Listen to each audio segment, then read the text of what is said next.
Hello, everybody. Welcome into the show. You're watching the San Francisco 49ers Report. Chase Sr. here with you.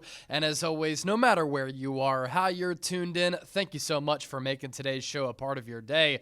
And coming up, Nick Wright of Fox Sports is not a believer in the Niners going into 2025. A lot of people think that San Francisco can turn it around from last year when they went 6-11.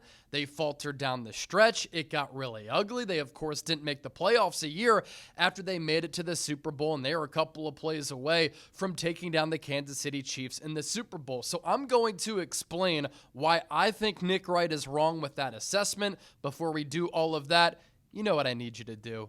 Go on down, hit that subscribe button. We are north of 160,000 subscribers. Even though there's not much going on the NFL calendar, we're still talking Niners every single day. But training camp is under a month away, and when that happens, you know it's going down right here on the show.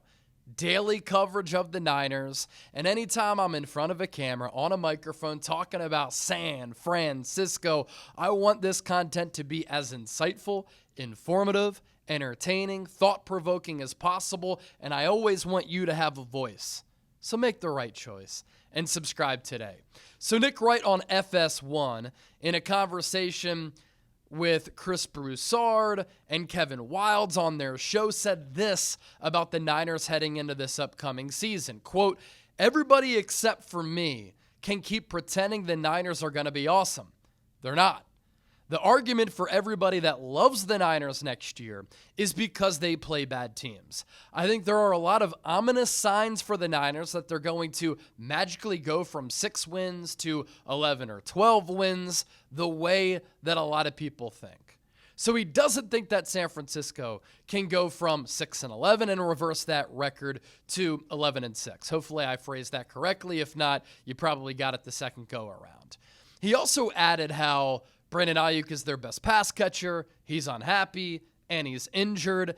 And he said something that I think is up for debate, that if you rank the Niners wide receiver core, they're not top 15 in the entire National Football League among 32 teams. Now, Chris Broussard did mention Ricky Pearsall's name and said that Jauan Jennings is an excellent number 3. I think if Ayuk is healthy, and he can return back to that 2023 All-Pro form when he was excellent, number 2 in yards per catch, second highest graded wide receiver in the NFL according to Pro Football Focus, a top 10 wide receiver at that time, then there's no doubt that the Niners have a top 15 wide receiver room in the NFL. But to Wright's point, we're not sure when Ayuk's going to come back. Might not be until the midway portion of the season. So let's approach this as if Ayuk is going to be out for several weeks. He starts the year on PUP. If the receiver core is Jauan Jennings as their number 1, Ricky Pearsall is their number 2, Demarcus Robinson is their number 3, with Jacob Cowing and Jordan Watkins rounding out that depth chart at wide receiver, it's probably right around that middle area range among the 32 teams in the NFL. And so you can go either way with the point that Nick Wright makes there. I think that Jauan Jennings is one of the top number 3 wide receivers in the game. If he has to elevate to wide receiver 1, wide receiver 2, not really his role. He was excellent last year, but it was also because Deebo Samuel was hurt a lot. He struggled. Brandon Ayuk got hurt. Ricky Pearsall got shot. I do think Demarcus Robinson is one of the top number 4 wide receivers in the NFL. The jury is out on Ricky Pearsall. Jacob Cowing had a good spring, needs to put it together. Jordan Watkins, I like the pick as a 4th rounder. He's an unknown commodity. But I also don't think that the Niners receiving room is a valid reason for why the Niners can't be a playoff team in 2025. In Kyle Shanahan's offense, outside zone, run-centric, run-heavy, especially with Christian McCaffrey back healthy, wide receiver is not a need. It's more of a luxury. Kyle Shanahan's been able to make do without insane talent at the wide receiver position. Even when Deebo Samuel was an All-Pro, he was used as a wide back. He was one of the more versatile, dynamic weapons in football, but he came up short in some overall wide receiver areas if you're just talking about the purity of playing the wide receiver position. But here's why I think Nick Wright is wrong in saying that the Niners are not going to be good in 2025. I think that this Niners defense will dramatically improve. Robert Saleh was one of the best additions among all teams in the NFL this offseason. I'm talking free agency, the NFL draft, trades, coaching hirings, and offensive coordinator hirings and elevations. Robert Saleh was one of the best additions that any team made in the NFL this offseason, especially when you factor in that the Niners at defensive coordinator are going from Nick Sorensen to Saleh. Saleh is one of the top defensive minds in football. The defense was not the issue with the New York Jets during his stint there. It was the fact that the Jets never found a quarterback. The defense was a top 5 overall unit from the time that Saleh was there until he left. And then once he left, that defense went to shit. It was a terrible unit.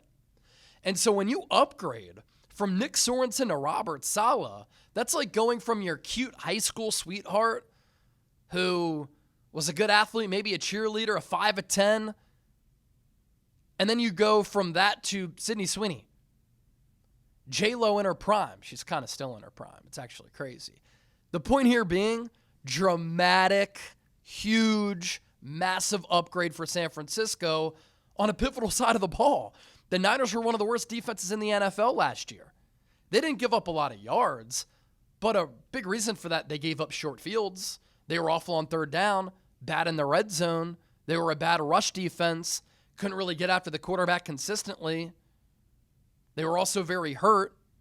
And so I think Saleh is going to have this defense in a much better spot than Nick Sorensen. Nick Sorensen on a goal line play when the Vikings were in the shadows of their own goal line and goalpost, lined up George Odom, a career special teamer, against Justin Jefferson. Sam Darnold then hit Jefferson for like a 97, 98-yard touchdown. Who would have thunk it? George Odom, career special teamer, and a safety matched up one-on-one in the slot against Justin Jefferson. I believe it was on third down, too. On a 4th and goal against the Lions, condensed field, condensed down in distance, he played off coverage. And then Jared Goff, easy pitch and catch to Amon-Ra St. Brown. Just idiotic stuff like that happened time and time again. It's not going to happen under Robert Saleh's watch. Speaking of opposing offenses having short fields, let's talk about special teams. The Niners were dead last in a multitude of special teams categories last year. The last couple of years, they've been a porous unit as far as EPA, expected points added, DVOA. They've been a poorly coached special teams unit, and it's cost them in big games. It's cost them in regular season games. This offseason, after Kyle Shanahan and John Lynch were called out for not taking special teams seriously enough, I had talked about that on the show. They got sensitive when they got pressed on that. What did they go out and do in free agency? They signed a bunch of guys who have thrived on special teams. Players like Luke Gifford, brought him in from the Tennessee Titans. A player like Saron Neal of the Miami Dolphins. They drafted some players who have some special teams value. And so we're talking roster additions there. And another big coaching upgrade in Brant Boyer, who's a better coach than Brian Schneider. So that's 2/3 of this team that I think are going to be much better in 2025 as compared to 2024. And I expect Kyle Shanahan to bounce back. The Niners could have one of the top coaching staffs in the NFL. Which brings me to Kyle Shanahan. Yes, he had a down year last year. Game management continues to be iffy. Him in the clutch continues to be a little bit skeptical. Coming back in games is a weakness. Finding answers against man and press man, it's a problem. All things considered, though, Kyle Shanahan is one of the top offensive minds in the game. Play calling, play design, system scheme, elevating players, maximizing players. picking up yards after the catch, all that stuff, right? And so Kyle Shanahan had a down year in 2024. I don't expect that to repeat itself in 2025. Kyle Shanahan last year looked tired and worn out. The whole Niners team looked tired and worn out. What's the talk been all offseason? Energy is back. We're revitalized. We're recharged. The good vibes are here. Kyle Shanahan even said it at the NFL owners meetings in April. I'm as excited for this season as I've been in a really long time. I think he has a better year. Brock Purdy also struggled last year. He was very up and down Jekyll and Hyde. But despite the Niners having a quote-unquote down year offensively and having the second most injured offense in the NFL, San Francisco still finished fourth in total offense. Think about that. Pretty wild when you factor in the inconsistencies on that side of the ball, them not being good on third down in the red zone. You get some players back healthy. You coach better, you get better quarterback play. You're going to be a better offensive unit. Defensively, yes, the Niners lost a lot of core players, but I think this has been a little bit overrated. A lot of the players who they lost were injured anyway. Dre Greenlaw barely played. He played a half and change. Talanoa Hufanga barely played. Charvarius Ward, family tragedy, missed several games. You had bad linebacking play outside of Fred Warner. Your defensive line, just meh. The coaching, horrible. And so, yeah, you lost players defensively if you're San Francisco. But I think this year the Niners will be younger. I think they will be more athletic. They're going to have more juice. They're going to be more physical and explosive on that side of the ball. Mykel Williams, CJ West, Alfred Collins, Nick Martin, Upton Stout, they're going to help you. And I think the Niners have been able to address some depth. Richie Grant, Jason Pinnock, drafting 3 defensive linemen gives you more depth along the defensive line with players like Evan Anderson, Yetur Gross-Matos, Sam Okuwanu, who people undervalued last year. I think D. Winters could have a breakout year. I like the prospects of this Niners defense being better than they were last year too.